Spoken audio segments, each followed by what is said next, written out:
Wait lang, bakit nga ba tinawag na Good Friday kung dito namatay si Jesus? Parang hindi naman good yun di ba? Pero ito yung madalas nating nakakalimutan. Good Friday is not about what people did to Jesus nung pinatay siya sa cross. But it's all about what Jesus did for humanity. 3 things na gusto kong i-share sa'yo ngayon kung bakit ito tinawag na Good Friday. Una, good because of substitution. May pumalit sa atin. Nung namatay si Jesus, hindi lang siya basta pinatay. Siya yung pumalit. Tayo dapat yung may punishment dahil dun sa kasalanan natin.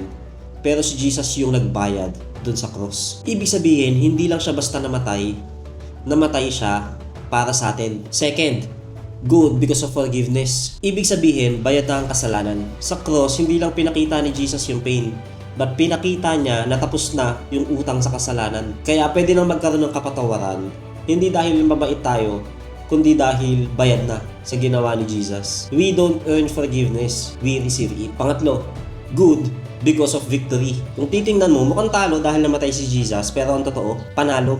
Sa paningin ng mga tao, mukhang talo kasi namatay si Jesus eh. Pero in reality, dun niya tinalo yung kasalanan at kamatayan. Good Friday looks like defeat, pero ito ang simula ng victory leading to resurrection. Yung tingin natin na endpoint, it's actually a turning point. Kaya the question is, kung ginawa na ni Jesus lahat, paano tayo tutugon? Hindi ito tungkol sa pagiging religious.